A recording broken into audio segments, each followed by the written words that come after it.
আমি কি কোনো দলের কথা বলেছি যে আপনি আমি শুরু থেকে অবমাননা করেছি। আমি বলেছি আল্লাহ কোরআন যে আইন চলবে মুসলমান হিসেবে এটা আমার নৈতিক দায়িত্ব, ঠিক আছে? আমি একবারের জন্য বললে দলকে ভোট দেওয়া লাগবে। আমি বলেছি পার্লামেন্ট চলবে আল্লাহর কোরআন দিয়ে, এরকম দলের কথা একটা মুসলমানদের কথা দেবো না। পলিটিক্যাল পার্টি আপনি কিভাবে বুঝে নিয়ে আসবেন? আমি তো রাজনীতি করি না।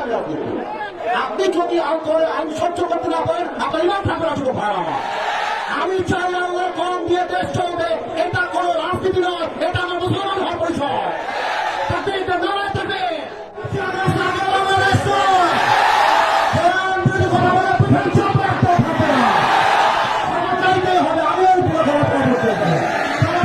আপনি যে আওয়ামী করেন আপনি আওয়ামী বলবেন আমরা আইন চাপি আল্লাহর কোরআন দিয়ে আইন চলবে, এটা কোনো রাজনৈতিক কথা হইতে পারে? এটা মুসলমানদের পরিচয় পাবে। আগামী সংসদ চলবে কোরআন দিয়ে, সেই বেড়াবাদর পেছনে একটাও থাকবে না। যুবক ভাই আমার,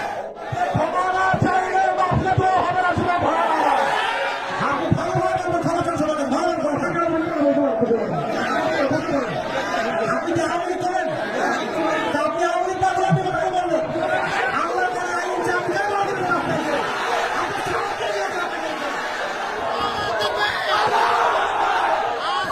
কেউ যদি বাধা দেয় তোমরা আমার বাংলার যুবক ভাইরা ওদের বাবার নাম ভুলা দিবে।